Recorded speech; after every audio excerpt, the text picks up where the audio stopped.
I recently read the story of the amazing turnaround of a national restaurant chain here in the U.S.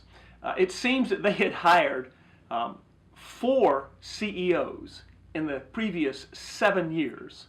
Then they hired the 5th CEO, and she introduced an entirely new concept into the leadership of the company.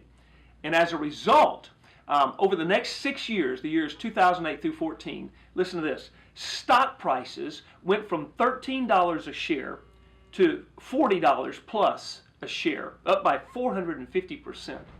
The average restaurant sales climbed by 25%. Market share has grown from 14 to 21%. Profitability has improved by 40% in terms of real dollars. Restaurant profit margins have gone from 18 to 22%. Wouldn't you have liked to have owned stock in that company 6 years earlier when that new CEO first got there? Let me ask you something. What restaurant chain do you think it might be? Do you think it was McDonald's or Chick-fil-A or Popeyes or Burger King, Taco Bell, Bojangles, Dunkin' Donuts, Pizza Hut, Panera Bread, KFC, Wendy's, Domino's, DQ, Sonic, or Subway? Just look down that list and you pick one out, the one that you think it may be. I'm going to come back and I'm going to tell you in a second. But I'm going to tell you something.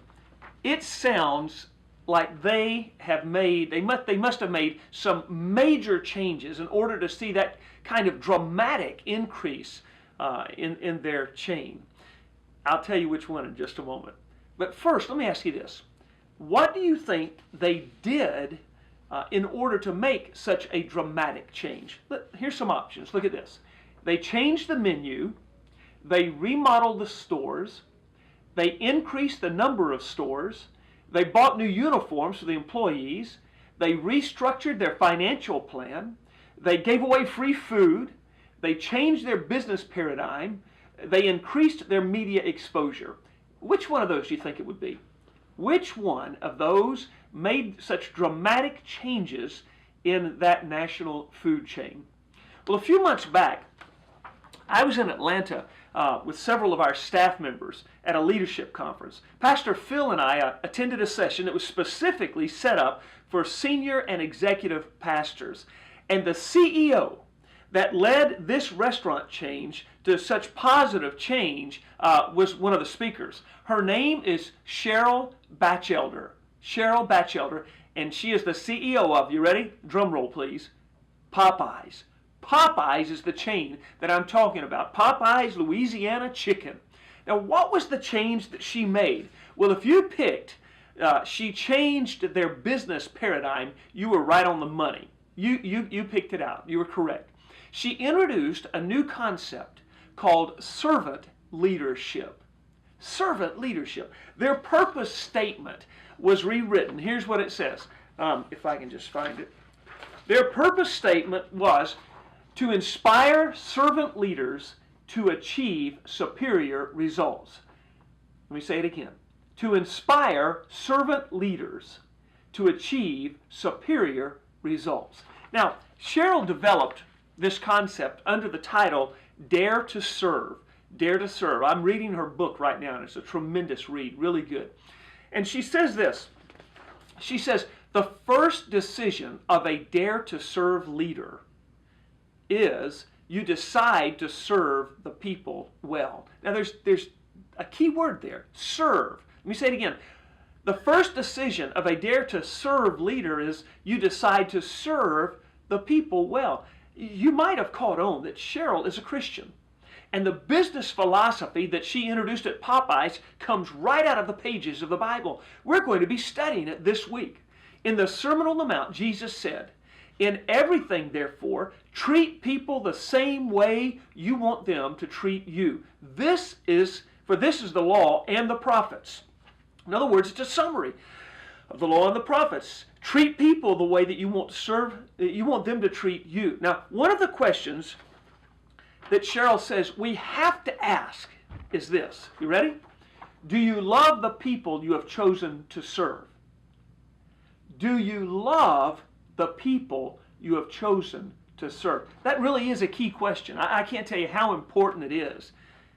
If we do not truly love the people that we've chosen to serve, then listen, you're going to serve them out of obligation or out of guilt, or you're going to serve them out of personal benefit. You're going to get something out of it. The answer to why we serve people says a lot about our attitude. And again, Cheryl has something to say about that. She says this: the first step in turning around your organization's performance, think positively about the people you lead. Your attitude will determine the altitude of your performance. Let me just say that last sentence again. Your attitude will determine the altitude of your performance. In other words, whether or not you truly love the people you serve will determine the quality of how you serve them.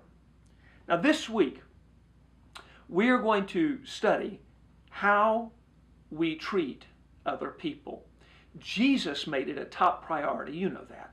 He put it right up there on the top of his list. In fact, Jesus changed the paradigm. Remember the exchange life? You've been doing it this way. Now you're going to do it this way. Jesus changed their paradigm of how to treat other people, how to deal with people.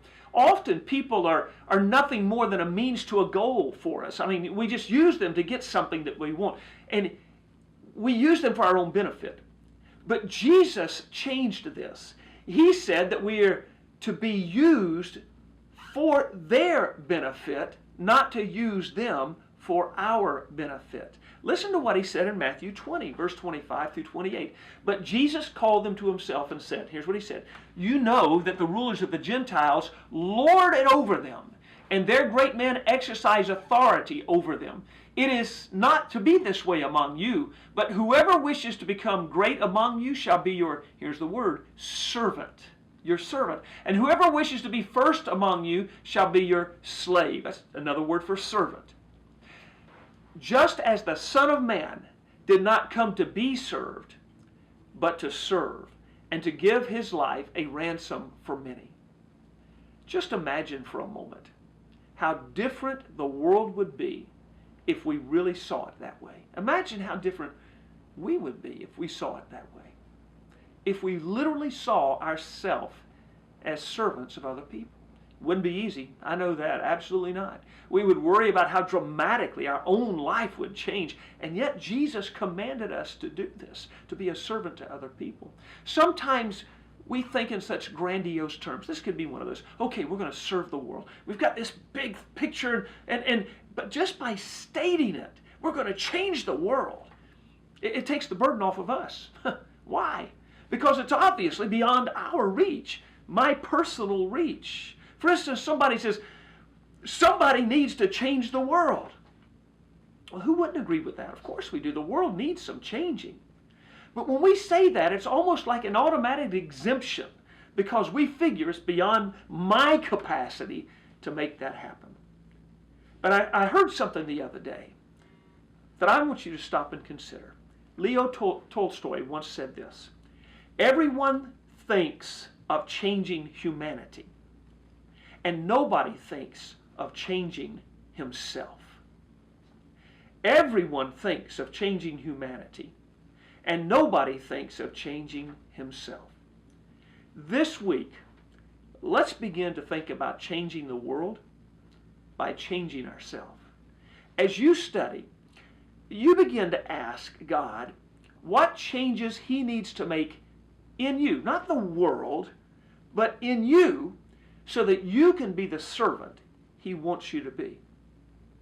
You might start by simply making a list of people that you know and ask God, do I love this person the way that Jesus loves them? Make that list.